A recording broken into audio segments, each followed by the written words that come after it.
Welcome to our latest Wandering Walks of Wonder walking tour. Today we're headed to Hamilton, Missouri. Hamilton is known as the hometown of James Cash Penney, who built a large apparel-related business known as J.C. Penney, and more importantly, it's the hometown of Jenny Doan, who has built one of the largest quilt-related businesses in the world, known as the Missouri Star Quilt Company. We'll learn about both of these as we tour through the town.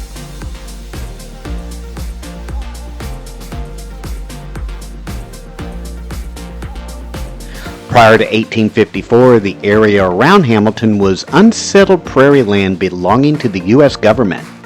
With the coming of the railroad, the Hamilton Town Company was formed in the fall of 1854 to develop a tract of land along the rails. At first, the name Prairie City was intended for the new community.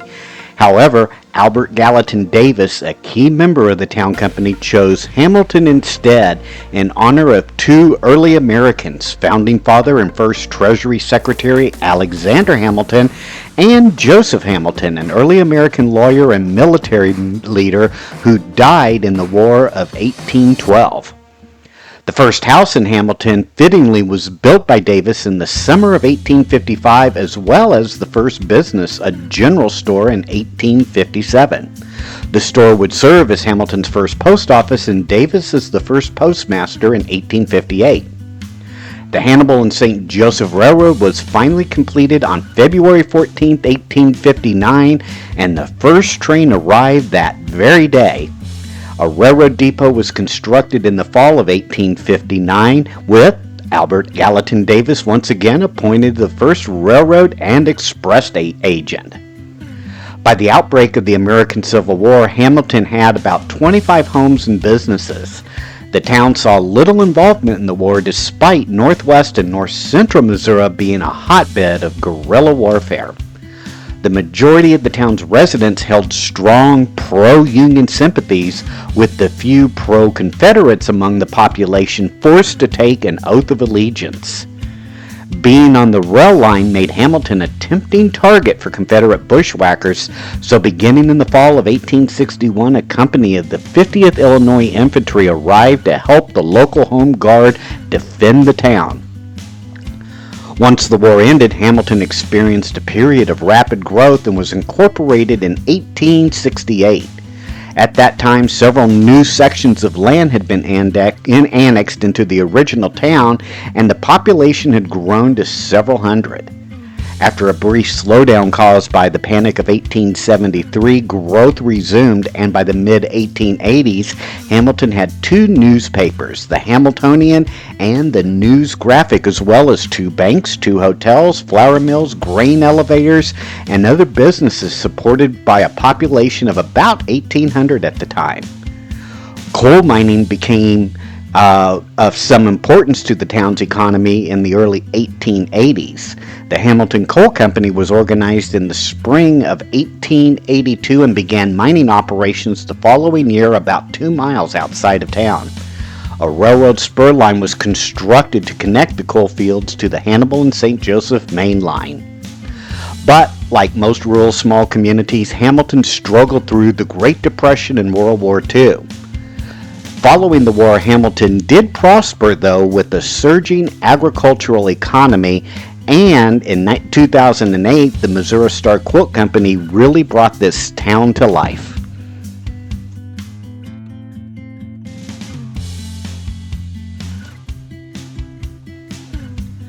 James Cash Penney Jr. was an American businessman and entrepreneur best known for the founding of the J.C. Penney stores in 1902. Penney was born on a farm near Hamilton, Missouri on September 16, 1875. He was the seventh of 12 children born to James Cash Penney and Mary Frances Penney. Only 6 of the children survived to adulthood. His father, a Baptist preacher and farmer, raised him with strict discipline, requiring him to buy his own clothes starting at the age of 8. Penney graduated from Hamilton High School and initially planned to attend college to pursue a law degree. However, his father's early death changed these plans, and Penney began working as a store clerk to support his family. After contracting tuberculosis, he moved to Longmont, Colorado, seeking a healthier climate. In 1898, Penney started working for the Golden Rule Stores, a small chain in the western United States. Recognized for his work ethic and sales ability, owners Guy Johnson and Thomas Callahan offered him a one-third partnership to open a new store. In 1902, Penney invested $2,000 and opened a store in Kimmerer, Wyoming. After expanding to 2 more stores, Penney purchased full interest in all 3 stores in 1907 when Johnson and Callahan dissolved their partnership. By 1912, Penney had grown the chain to 34 stores across the Rocky Mountain region. In 1913, he moved the company headquarters to Salt Lake City, Utah, and incorporated the business under the name J.C. Penney Company. Expansion continued rapidly east of the Mississippi River by 1916, and by 1920 there were over 120 stores, with Penney earning over $1 million annually. By 1929, the number of stores had reached 1,400. Despite stepping down from daily management, Penney remained actively involved with the company throughout the early 1900s. During a visit to a J.C. Penney store in Des Moines, Iowa in 1940, he personally trained a young Sam Walton of Walmart on efficient packaging wrapping techniques. Penney would continue to serve as the chairman of the board until 1946 and then as honorary chairman until his death in 1971.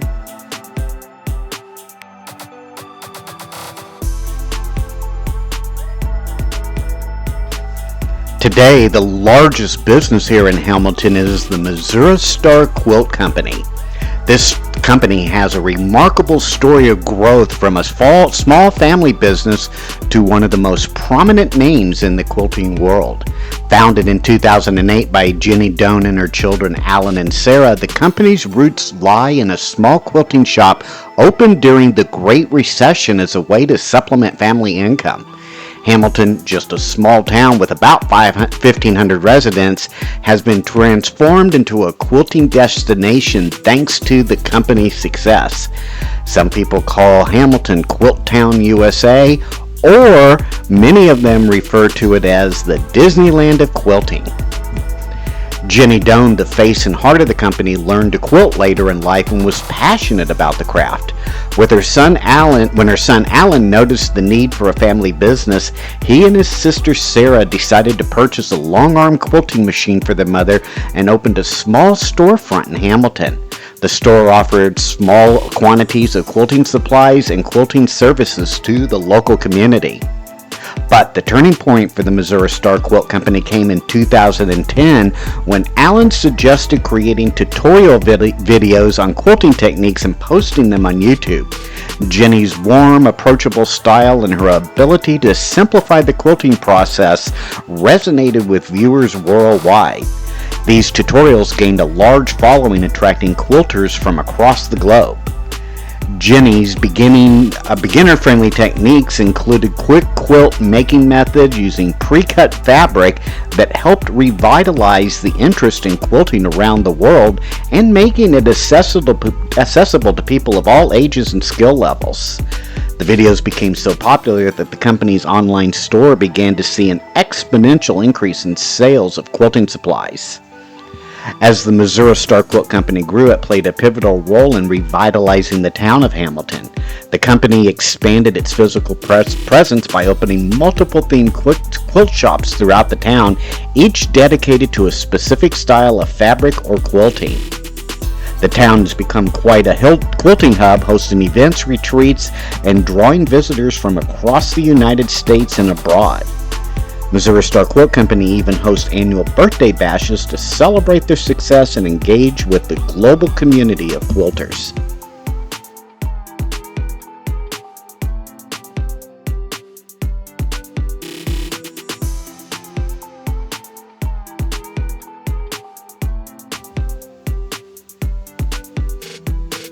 Another famous resident from Hamilton is Zach Davis Wheat, commonly known as Buck, who was a renowned American professional baseball player. He was born in Hamilton on May 23, 1888. He played as a left fielder in Major League Baseball from 1909 to 1927, primarily with the Brooklyn Dodgers, who were known as the Robins during much of his time there. After 18 seasons with Brooklyn, Wheat spent his final years with the Philadelphia Athletics. Although Wheat began his career in what was known as the dead ball era, he managed to hit over 313 seasons and claimed the National League batting title in 1918. He retired with a career batting average of .317 and still holds several Dodgers franchise records, including most hits, doubles, triples, RBIs, and total bases.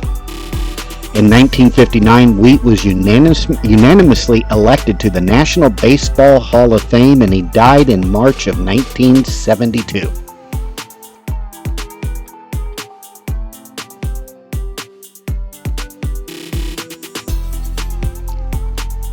Ahead of us and located on the property of the Missouri Quilt Museum is what is known as the world's largest spool of thread. It was unveiled in 2018 and measures 22 feet tall and 8 feet in diameter. There are over 1 million yards of thread on this spool, and it continues to grow every day. The spool was created by a local craftsman and was the endeavor of a local family and Orafil, an Italian cotton company. The town of Hamilton itself is often referred to as the Disneyland of quilting, and visitors are encouraged to add more thread to the spool as you continue to add to its length.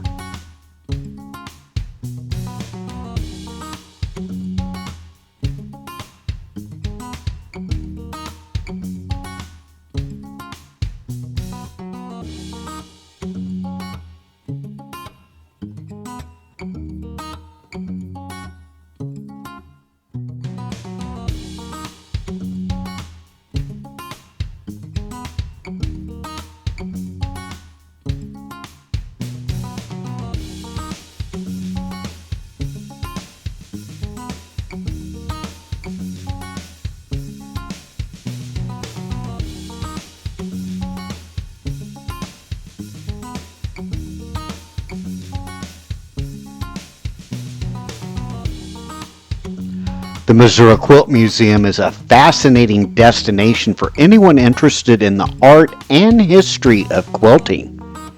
Inside, you can discover the rich history of quilting through stunning exhibits including both modern as well as vintage quilts. Also, they have antique sewing machines, thimbles, and the world's largest toy sewing machine collection.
I hope you've enjoyed this Wandering Walks of Wonder tour here in Hamilton, Missouri, and learning a little bit more about the town itself, as well as the great and unique quilting industry that's taking place in this town today.